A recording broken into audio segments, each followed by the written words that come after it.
नमस्कार मंडळी, आपण पाहणार आहोत अधिक मासात विष्णू पूजा कशी करावी।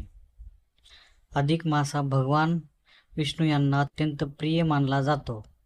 या महिन्यात श्रद्धेने केलेली विष्णू पूजा पुण्यदायी मानली जाते।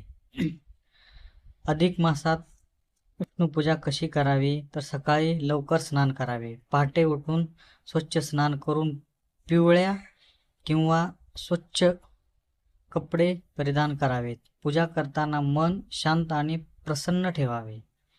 पूजा स्थळ स्वच्छ ठेवावे। घरातील देवघर स्वच्छ करून भगवान विष्णू यांचा फोटो किंवा मूर्ती स्थापित करावी। तुळशीचे पान जवळ ठेवावे। दीप आणि अगरबत्ती लावावी। तुमचा दिवा लावून अगरबत्ती अर्पण करावी, यामुळे वातावरण पवित्र होते।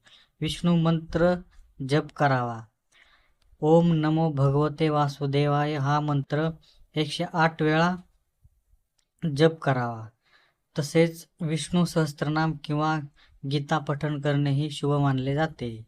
तुळशी अर्पण करावी। तुळशी माता यांचे पान भगवान विष्णू यांना अत्यंत प्रिय आहे। पूजा करताना तुळशी पत्र नक्की अर्पण करावे। पिवळ्या वस्तूंचा नैवेद्य द्यावा। केळी, बेसन लाडू, खीर किंवा पिवळ्या रंगाचे गोड पदार्थ नैवेद्य म्हणून अर्पण करावेत। दान आणि सेवा करावी। अधिक मासात गरिबांना अन्नदान, वस्त्रदान किंवा धार्मिक ग्रंथदान करणे अत्यंत पुण्यकारक मानले जाते।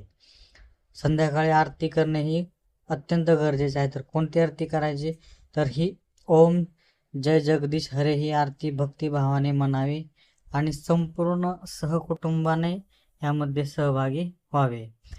तर विशेष महत्त्व असे आहे की अधिक मासात केलेली भगवान विष्णू पूजा जीवनातील अडथळे दूर करून सुख, शांती आणि समृद्धी देते।